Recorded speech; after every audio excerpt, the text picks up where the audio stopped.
मंडळी मला फक्त एवढं सांगायचं की भारत माता की जय. कसा हाणला वर्ल्ड कप. तुम्हाला खोटं नाही सांगत, रात्रभर झोप नाही मला. आम्ही मॅच पाहत बसलो होतो वावरात. काळं मौनिया, आघाव जिवण्या, परभणीचा टायलिश इंजिनियर सुदीप गुटे आणि मॅच जिंकल्यावर असले फटाके फोडले मसाल. अर तुम्ही सुधाकरला विचारा. म्हणजे वड्यातून रानडुकर पडू लागले. माया स्वतःच्या वावरातून सुधाकरच्या वावरात रानडुकर गेले पळू पळू. एवढे म्हणजे फटाके फोडून धिंगाणा केला नुसता. काळ्या मौन्याने सोयाबीनच्या पैशावर फटाक्याची लढ आणली होती आणि सुधाकरला विचारा तुम्ही, अर्धा घंटा लढ वाजू लागली. म्हणजे तुम्ही विचार करा केवढी मोठी लढ असेल ती, कारण जल्लोष तेवढा साजरा झालेला आहे.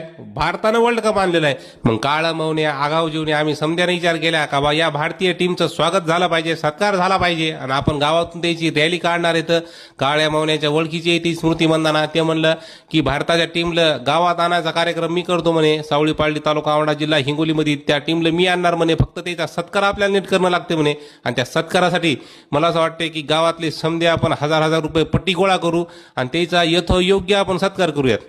या बाबतीत कसं कसं काय काय करायचं ते आपल्याला सावळी पाळली तालुका औंढा जिल्हा हिंगोलीचा भावी सरपंच प्रसाद आगाव सांगल. म्हणजे किती किती पट्टी गोळा करायची. प्रसाद सांग किती किती पट्टी घ्याव.